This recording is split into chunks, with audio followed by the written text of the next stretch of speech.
1775, the American Revolutionary War began as the American colonies sought to detach from England and its oppressive monarchy. Though many reasons are cited for the revolution, one in particular sticks out as the prime cause: that King George III of England outlawed the interest-free, independent currency the colonies were producing and using for themselves, in turn forcing them to borrow money from the Central Bank of England at interest, immediately putting the colonies into debt. And as Benjamin Franklin later wrote, the refusal of King George III to allow the colonies to operate an honest money system which freed the ordinary man from the clutches of the money manipulators was probably the prime cause of the revolution. In 1783, America won its independence from England. However, its battle against the central bank concept and the corrupt, greed-filled men associated with it had just begun. So what is a central bank? A central bank is an institution that produces the currency of an entire nation. Based on historical precedent, two specific powers are inherent in central banking practice: the control of interest rates and the control of the money supply, or inflation. The central bank does not simply supply a government's economy with money, it loans it to them at interest. Then, through the use of increasing and decreasing the supply of money, the central bank regulates the value of the currency being issued. It is critical to understand that the entire structure of this system can only produce one thing in the long run: debt. It doesn't take a lot of ingenuity to figure this scam out. For every single dollar produced by the central bank is loaned at interest. That means every single dollar produced is actually the dollar plus a certain percent of debt based on that dollar. And since the central bank has the monopoly over the production of the currency for the entire country, and they loan each dollar out with immediate debt attached to it, where does the money to pay for the debt come from? It can only come from the central bank again, which means the central bank has to perpetually increase its money supply to temporarily cover the outstanding debt created, which in turn, since that new money is loaned out at interest as well, creates even more debt. The end result of this system without fail is slavery, for it is impossible for the government and thus the public to ever come out of the self-generating debt. The founding fathers of this country were well aware of this.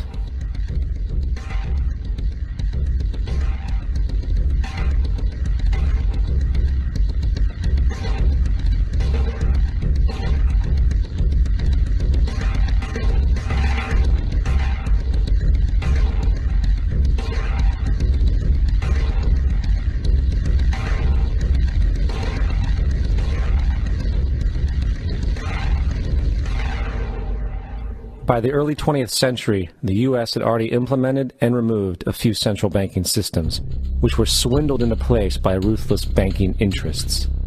At this time, the dominant families in the banking and business world were the Rockefellers, the Morgans, the Warburgs, the Rothschilds. And in the early 1900s, they sought to push, once again, legislation to create another central bank. However, they knew the government and public were very weary of such an institution, so they needed to create an incident to affect public opinion. So, J.P. Morgan, publicly considered a financial luminary at the time, exploited his mass influence by publishing rumors that a prominent bank in New York was insolvent or bankrupt. Morgan knew this would cause mass hysteria, which would affect other banks as well. And it did. The public, in fear of losing their deposits, immediately began mass withdrawals. Consequently, the banks were forced to call in their loans, causing the recipients to sell their property, and thus a spiral of bankruptcies, repossessions, and turmoil emerged. Putting the pieces together a few years later, Frederick Allen of Life magazine wrote, "The Morgan interests took advantage to precipitate the panic, guiding it shrewdly as it progressed." Unaware of the fraud, the Panic of 1907 led to a congressional investigation headed by Senator Nelson Aldrich, who had intimate ties to the banking cartels and later became part of the Rockefeller family through marriage. The commission, led by Aldrich, recommended a central bank should be implemented so a panic like 1907 could never happen again. This was the spark the international bankers needed to initiate their plan. In 1910, a secret meeting was held at a J.P. Morgan estate on Jekyll Island off the coast of Georgia. It was there that the central banking bill called the Federal Reserve Act was written. This legislation was written by bankers, not lawmakers. This meeting was so secretive, so concealed from government and public knowledge that the 10 or so figures who attended disguised their names when en route to the island. After this bill was constructed, it was then handed over to their political frontman, Senator Nelson Aldrich, to push through Congress. And in 1913, with heavy political sponsorship by the bankers, Woodrow Wilson became president, having already agreed to sign the Federal Reserve Act in exchange for campaign support. And 2 days before Christmas, when most of Congress was at home with their families, the Federal Reserve Act was voted in, and Wilson in turn made it law. Later, Woodrow Wilson wrote, in regret,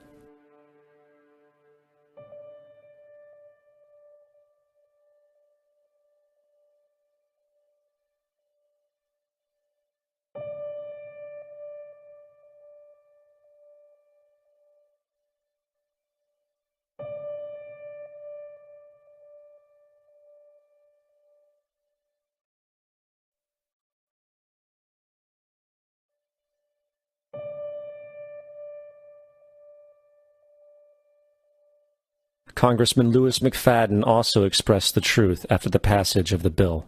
A world banking system was being set up here, a superstate controlled by international bankers, acting together to enslave the world for their own pleasure. The Fed has usurped the government. Now, the public was told that the Federal Reserve System was an economic stabilizer, and inflation and economic crises were a thing of the past.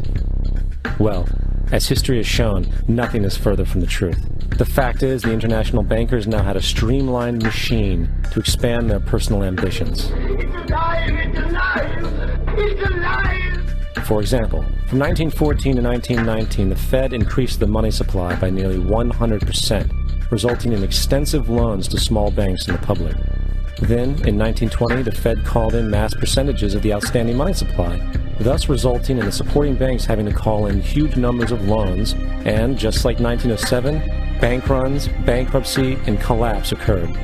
Over 5,400 competitive banks outside of the Federal Reserve System collapsed, further consolidating the monopoly of a small group of international bankers. Privy to this crime, Congressman Lindbergh stepped up and said in 1921, "Under the Federal Reserve Act, panics are scientifically created. The present panic is the first scientifically created one, worked out as we figure a mathematical equation." However, the panic of 1920 was just a warm-up. From 1921 to 1929, the Fed again increased the money supply, resulting once again in extensive loans to the public and banks.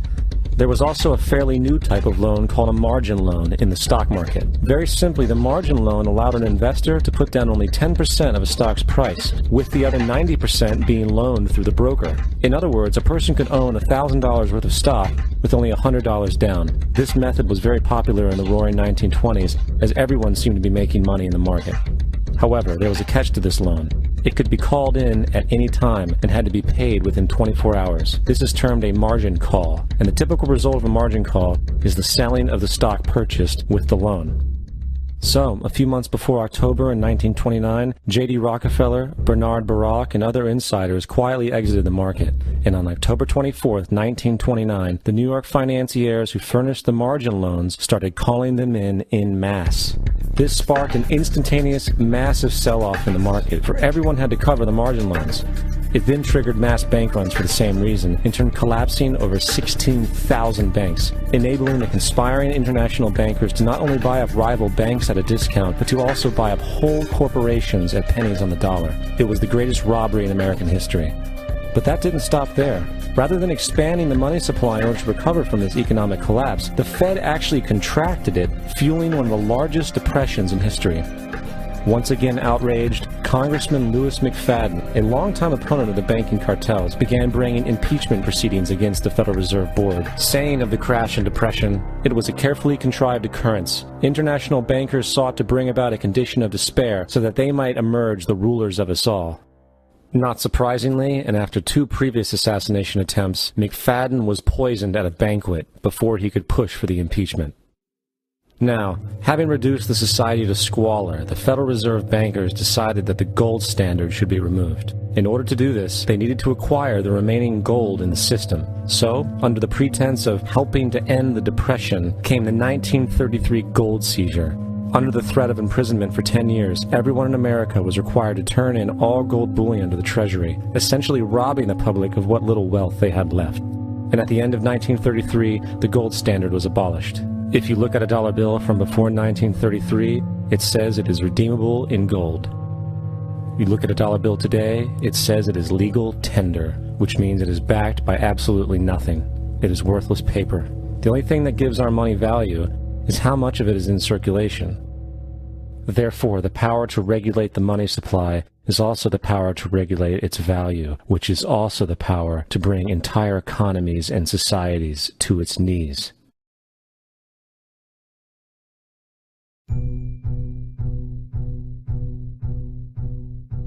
It's important to clearly understand, the Federal Reserve is a private corporation. It is about as Federal as Federal Express. It makes its own policies and is under virtually no regulation by the U.S. government. It is a private bank that loans all the currency at interest to the government, completely consistent with the fraudulent central banking model that the country sought to escape from when it declared independence in the American Revolutionary War. Now, going back to 1913, the Federal Reserve Act was not the only unconstitutional bill pushed through Congress. They also pushed the federal income tax.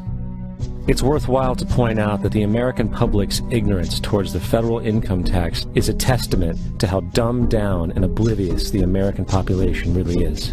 First of all, the federal income tax is completely unconstitutional, as it is a direct, unapportioned tax. All direct taxes have to be apportioned to be legal based on the Constitution. Secondly, the required number of states in order to ratify the amendment to allow the income tax was never met, and this has even been cited in modern court cases.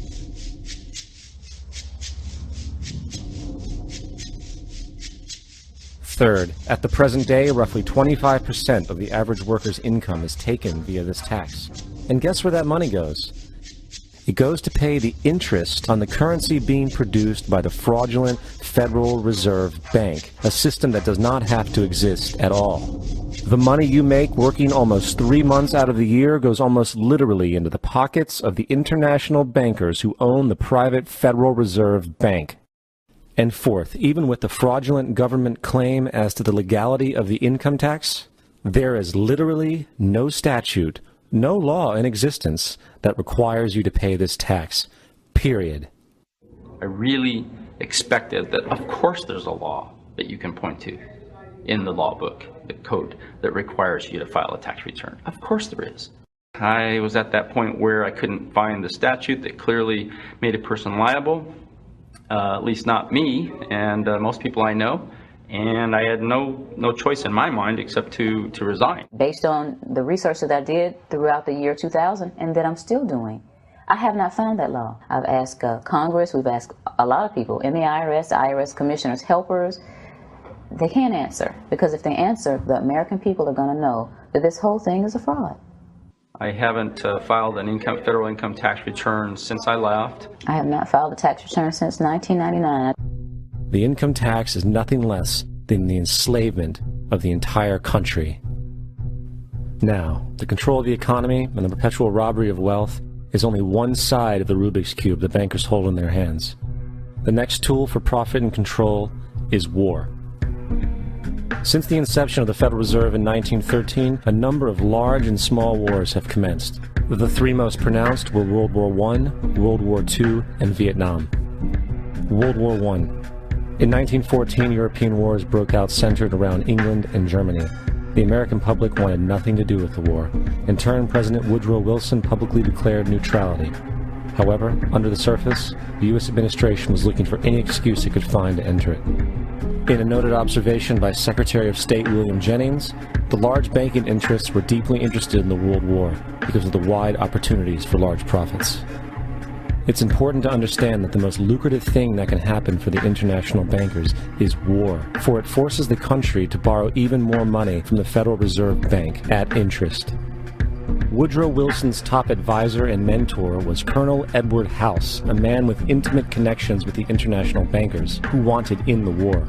In a documented conversation between Colonel House, Wilson's advisor, and Sir Edward Grey, the Foreign Secretary of England, regarding how to get America into the war, Grey inquired, "What will Americans do if Germans sink an ocean liner with American passengers on board?" House responded, "I believe that a flame of indignation would sweep the United States, and that by itself would be sufficient to carry us into war." So, on May 7, 1915, on essentially the suggestion of Sir Edward Grey, a ship called the Lusitania was deliberately sent into German-controlled waters, where German military vessels were known to be. And, as expected, German U-boats torpedoed the ship, exploding stored ammunition, killing 1,200 people. To further understand the deliberate nature of this setup, the German embassy actually put advertisements in the New York Times telling people that if they boarded the Lusitania, they did so at their own risk, as such a ship sailing from America to England through the war zone would be liable to destruction. In turn, and as anticipated, the sinking of the Lusitania caused a wave of anger among the American population, and America entered the war a short time after. The First World War caused 323,000 American deaths. J.D. Rockefeller made $200 million off of it. Not to mention the war cost about $30 billion for America, most of which was borrowed from the Federal Reserve Bank at interest, furthering the profits of the international bankers. World War II. On December 7, 1941, Japan attacked the American fleet at Pearl Harbor, triggering our entry into that war. President Franklin D. Roosevelt declared the attack was a day that will live in infamy. A day of infamy indeed, but not because of the alleged surprise attack on Pearl Harbor. After 60 years of surfacing information, it is clear that not only was the attack on Pearl Harbor known weeks in advance, it was outright wanted and provoked. Roosevelt, whose family had been New York bankers since the 18th century, whose uncle Frederick was on the original Federal Reserve Board, was very sympathetic to the interests of the international bankers, and the interest was to enter the war, as we've seen, nothing is more profitable for international bankers than war. In a journal entry by Roosevelt's Secretary of War Henry Stimson, dated November 25, 1941, he documented a conversation he had with Roosevelt. The question was, how should we maneuver them into firing the first shot? It was desirable to make sure the Japanese be the ones to do this, so that there should remain no doubt as to who were the aggressors. In the months leading up to the attack on Pearl Harbor, Roosevelt had done almost everything in his power to anger the Japanese, showing a posture of aggression. He halted all of Japan's imports of American petroleum. He froze all the Japanese assets in the United States. He made public loans to nationalist China and supplied military aid to the British, both enemies of Japan in the war, which, by the way, is completely in violation of international war rules. And on December 4th, 3 days before the attack, Australian intelligence told Roosevelt about a Japanese task force moving towards Pearl Harbor. Roosevelt ignored it. So, as hoped and allowed, on December 7, 1941, Japan attacked Pearl Harbor, killing 2,400 soldiers. Before Pearl Harbor, 83% of the American public wanted nothing to do with the war. After Pearl Harbor, 1 million men volunteered for the war. It is important to note, Nazi Germany's war effort was largely supported by two organizations, one of which was called IG Farben. IG Farben produced 84% of Germany's explosives, and even the Zyklon B used in the concentration camps to kill millions. One of the unspoken partners of IG Farben was J.D. Rockefeller's Standard Oil Company in America. In fact, the German Air Force could not operate without a special additive patented by Rockefeller's Standard Oil. The drastic bombing of London by Nazi Germany, for example, was made possible by a $20 million sale of fuel to IG Farben by the Rockefeller Standard Oil Company. This is just one small point on the topic of how American business funded both sides of World War II. One other treasonous organization worth mentioning is the Union Banking Corporation of New York City. Not only did it finance numerous aspects of Hitler's rise to power, along with actual materials during the war, it was also a Nazi money laundering bank, which was eventually exposed for having millions of dollars of Nazi money in its vaults. The Union Banking Corporation of New York was eventually seized for violations of the Trading with the Enemy Act. Guess who the director and vice president of the Union Bank was? Prescott Bush, our current president's grandfather, and of course our former president's father. Keep that in mind when considering the moral and political dispositions of the Bush family. Vietnam. The United States' official declaration of war on North Vietnam in 1964 came after an alleged incident involving 2 U.S. destroyers being attacked by North Vietnamese PT boats in the Gulf of Tonkin. This was known as the Gulf of Tonkin incident. This single situation was the catalytic pretext for massive troop deployment and full-fledged warfare. One problem, however: the attack on the U.S. destroyers by Vietnamese PT boats never happened. It was a completely staged event to have an excuse to enter the war. Former Secretary of Defense Robert McNamara stated years later that the Gulf of Tonkin incident was a mistake, while many other insiders and officers have come forward, relaying that it was a contrived farce, a complete lie. Once in the war, it was business as usual. In October 1966, President Lyndon Johnson lifted trading restrictions on the Soviet bloc, knowing full well that the Soviets were providing upwards of 80% of North Vietnam's war supplies. Consequently, Rockefeller interests financed factories in the Soviet Union, which the Soviets used to manufacture military equipment and send it to North Vietnam. However, the funding of both sides of this conflict was only one side of the coin. In 1985, Vietnam's rules of engagement were declassified. This detailed what American troops were and were not allowed to do in the war. It included absurdities like North Vietnamese anti-aircraft missile systems could not be bombed until they were known to be fully operational. No enemy could be pursued once they crossed the border of Laos or Cambodia. And most revealing of all, the most critical strategic targets were not allowed to be attacked unless initiated by high military officials. Apart from these imposed ludicrous limitations, North Vietnam was informed of these restrictions and therefore could base entire strategies around the limitations of the American forces. This is why the war went on so long. And the bottom line is this: the Vietnam War was never meant to be won, just sustained. This war for profit resulted in 58,000 American deaths and 3 million dead Vietnamese. So, where are we now?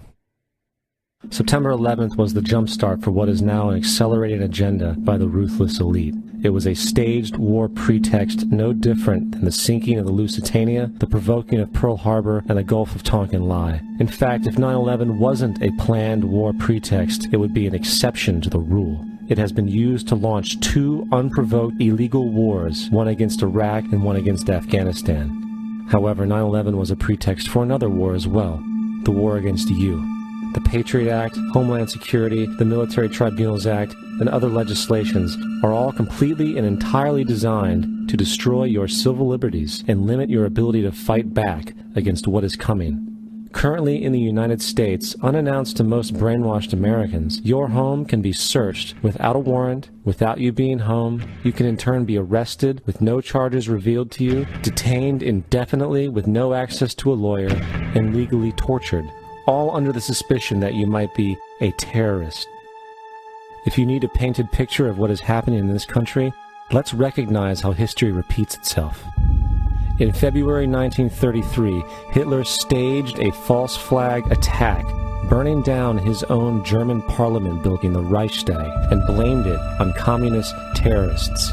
Within the next few weeks, he passed the Enabling Act, which completely eradicated the German Constitution, destroying people's liberties. He then led a series of preemptive wars, all justified to the German people as necessary to maintaining homeland security.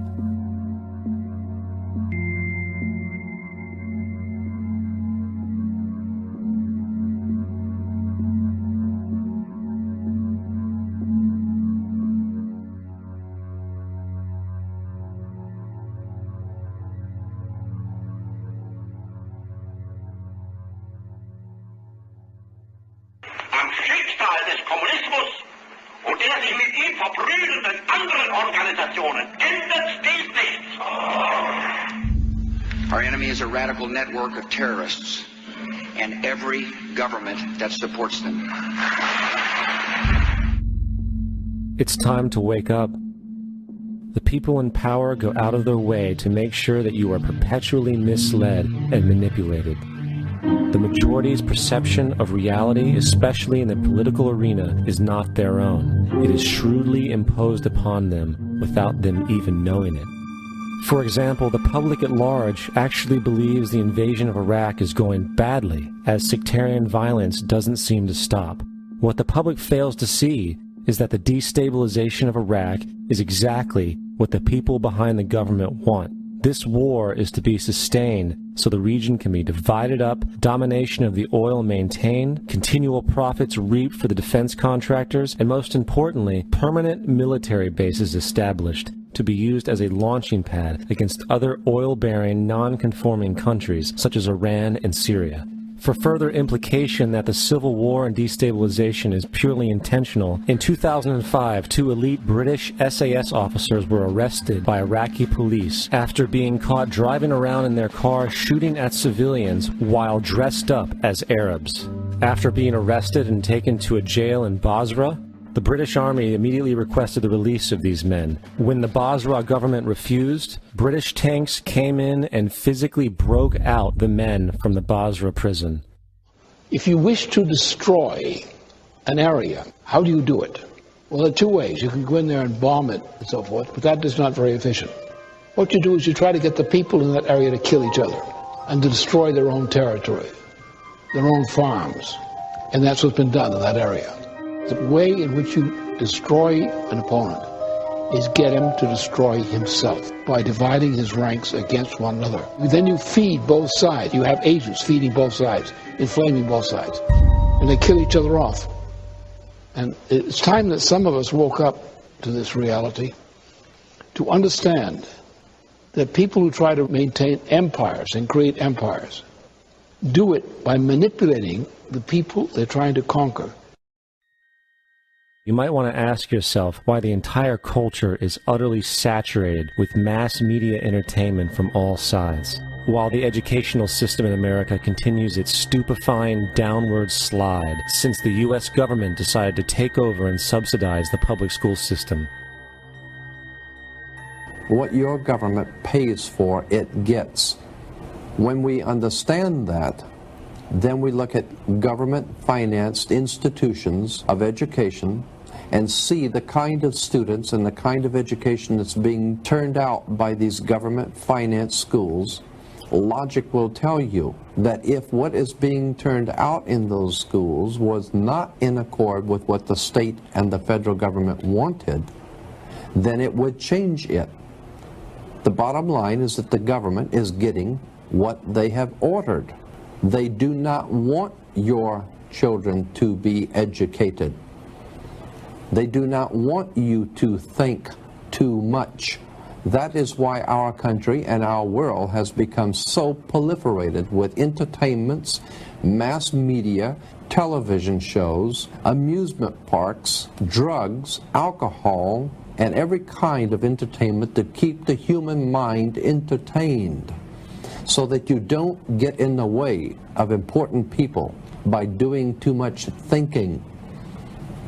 You had better wake up and understand that there are people who are guiding your life and you don't even know it. We're in a lot of trouble because you people and 62 million other Americans are listening to me right now, because less than 3% of you people read books. Because less than 15% of you read newspapers. Because the only truth you know is what you get over this tube. Right now, there is an entire generation that never knew anything that didn't come out of this tube. This tube is the gospel, the ultimate revelation.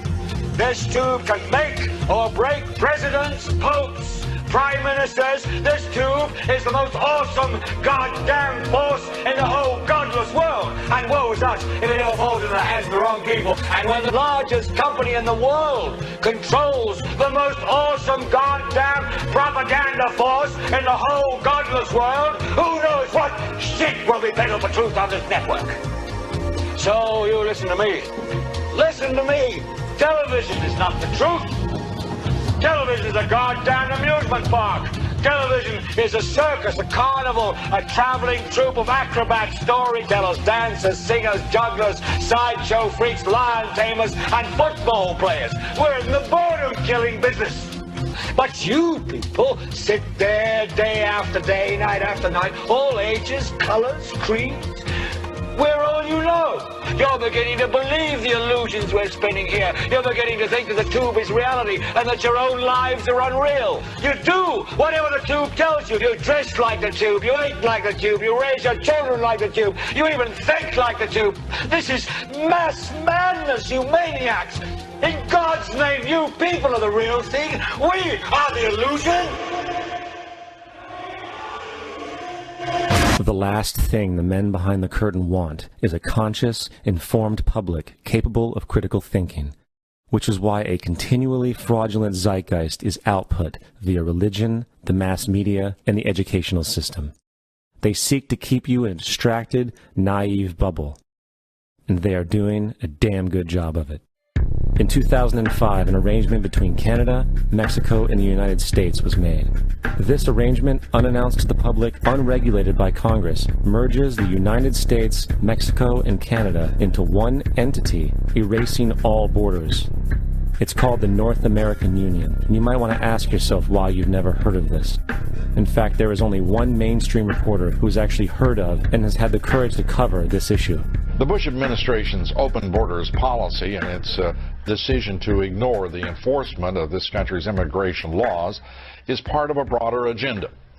President Bush signed a formal agreement that will end the United States as we know it, and he took the step without approval from either the U.S. Congress or the people of the United States. It's a deal that few have even heard of. It's being done again by very few people at the very top on behalf of the investment class, but the working class of people, political officials across our country, from communities, from cities and so forth, they don't know anything about this. This isn't some trade agreement. It is a total removal of sovereignty from these countries, which will also result in a completely new currency called the Amero. Fall. Apart from that, I think one thing people who are dollar-based need to focus on is the Amero. That's the one thing that nobody's talking about that I think is going to have a big impact on everybody's life in Canada, the U.S., and Mexico. The Amero is the proposed new currency for the North American community, which is being developed right now between Canada, the U.S., and Mexico to make a borderless community, much like the EU, and the dollar, Canadian dollar, U.S. dollar, and the Mexican peso replaced by the Amero. By default of this agreement, the American Constitution will eventually be obsolete. You would think that a situation like this would be on the cover of every major newspaper. That is until you realize that the people who are behind this movement are the same people behind the mainstream media, and you are not told what you're not supposed to know. The North American Union is the same concept as the European Union, the African Union, and the soon-to-be Asian Union, and the same people are behind all of them. And, when the time is right, the North American Union, the European Union, the African Union, and the Asian Union will be merged together, forming the final stages of a plan these men have been working on for over 60 years. A one-world government.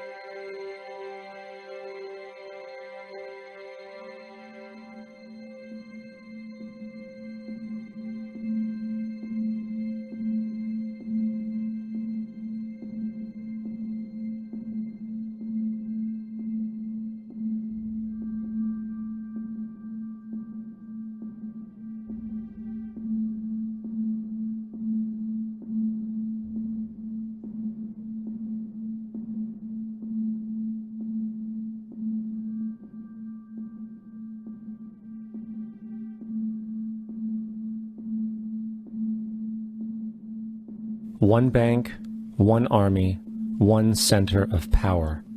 And if we have learned anything from history, it is that power corrupts, and absolute power corrupts absolutely. This is Aaron Russo, a filmmaker and former politician. To his left is Nicholas Rockefeller of the infamous Rockefeller banking and business dynasty. After maintaining a close friendship with Nicholas Rockefeller, Aaron eventually ended the relationship, appalled by what he had learned about the Rockefellers and their ambitions. I got a call one day from an attorney woman I knew, and she said, "Would you like to meet one of the Rockefellers?" I said, "Sure, I'd love to." And we became friends, and he began to divulge a lot of things to me So he said to me one night, he said that there's going to be an event there, and out of that event, you're going to see we're going to go into Afghanistan, so we can run pipelines from the Caspian Sea. We're going to go into Iraq to take the oil and establish a base in the Middle East, and we're going to go into Venezuela and try and get rid of Chavez. And the first two they've accomplished. Chavez they didn't accomplish. And he said you're going to see guys going into caves looking for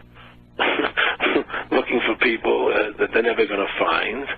You know, he was laughing about the fact that you have this war on terror. There's no real enemy. He's talking about how by having this war on terror, you can never win it because it's an eternal war.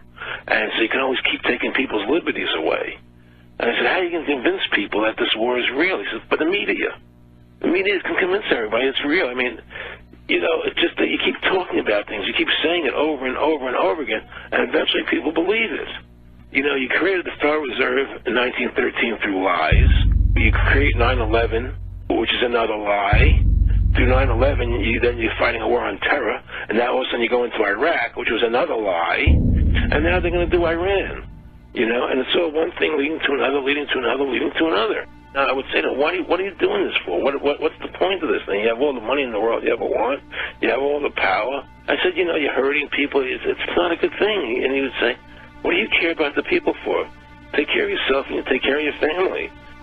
And then I said to him, what are the ultimate goals here? He said, the ultimate goal is to get everybody in this world chipped with the RFID chip and have all money be on those chips and everything on those chips. And if anybody wants to protest what we do or violate what we want, we just turn off their chip. That's right, microchipped. In 2005, Congress, under the pretense of immigration control and the so-called war on terrorism, passed the Real ID Act, under which it is projected by May 2008, you will be required to carry around a federal identification card, which includes on it a scannable barcode with your personal information. However, this barcode is only an intermediary step before the card is equipped with a Verichip RFID tracking module, which will use radio frequencies to track your every move on the planet. If this sounds foreign to you, please note that the RFID tracking chip is already in all new American passports. And the final step is the implanted chip, which many people have already been manipulated into accepting under different pretenses. We have a Florida family who are really pioneers in a brave new world. They have volunteered to be the first ever to have microchip identification devices implanted into their body. After 9/11, I was really concerned with the security of my family. I wouldn't mind having something planted permanently in my arm that would identify me. In the end, everybody will be locked into a monitored control grid where every single action you perform is documented. And if you get out of line, they can just turn off your chip, for at that point in time, every single aspect of society will revolve around interactions with the chips. This is the picture that is painted for the future if you open your eyes to see it. A centralized one-world economy where everyone's moves and everyone's transactions are tracked and monitored, all rights removed. The most incredible aspect of all. These totalitarian elements will not be forced upon the people. The people will demand them.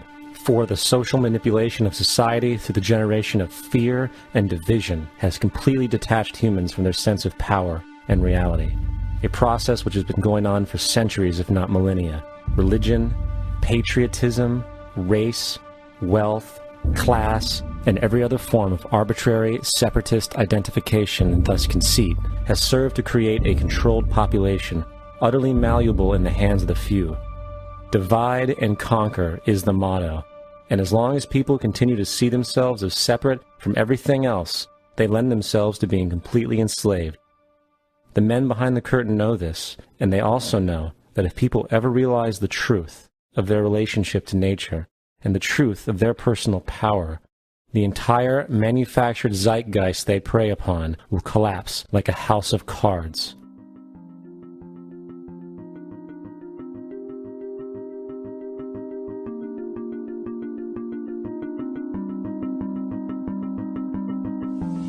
The whole system that we live in drills into us that we're powerless, that we're weak, that our society is evil, that it's crime-ridden, etc., and so forth.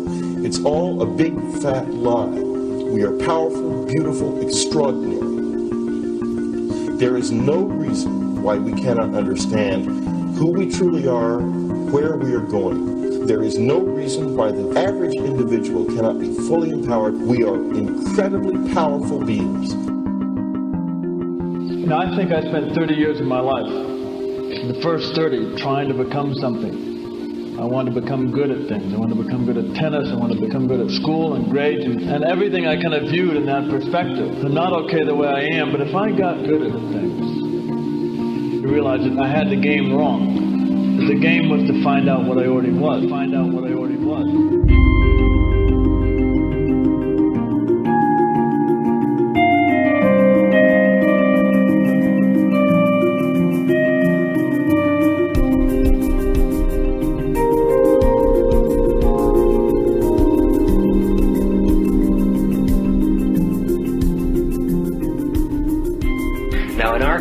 We've been trained for individual differences to stand out.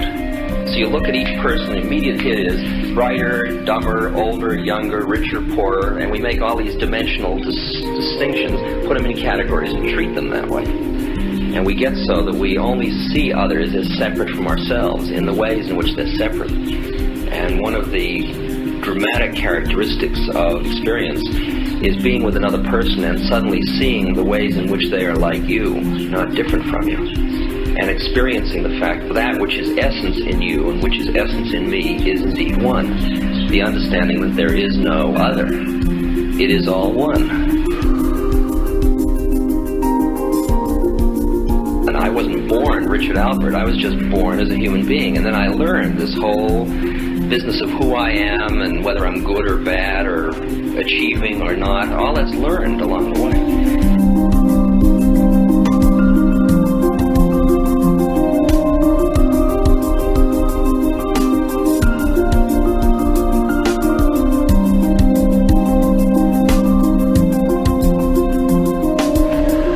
The old appeals to racial, sexual, and religious chauvinism, to rabid nationalist fervor, are beginning not to work. A new consciousness is developing which sees the earth as a single organism and recognizes that an organism at war with itself is doomed.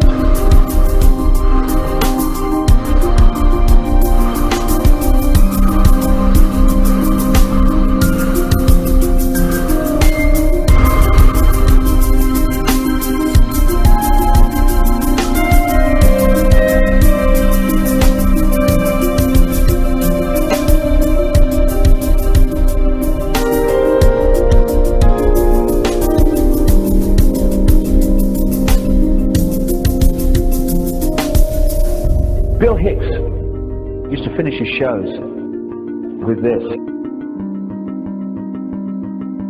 Life's like a ride in an amusement park. And when you go on it, you think it's real, because that's how powerful our minds are. And the ride goes up and down and round and round. It has thrills and chills, and it's very brightly colored. And it's very loud, but it's fun for a while. Some have been on the ride for a long time, and they begin to question, is this real, or is this just a ride? And other people have remembered, and they come back to us and they say, hey, don't worry. Don't be afraid ever, because this is just a ride. And we kill those people. Shut him up. I've got a lot invested in this ride. Shut him up. Look at my furrows of worry. Look at my big bank account. My family. This has to be real. It's just a ride. But we'll kill those good guys and try and tell us that. You ever notice that? And let the demons run amok? But it doesn't matter, because it's just a ride, and we can change it anytime we want. It's only a choice. No effort, no work, no job, no savings of money. Just a choice right now between fear and love.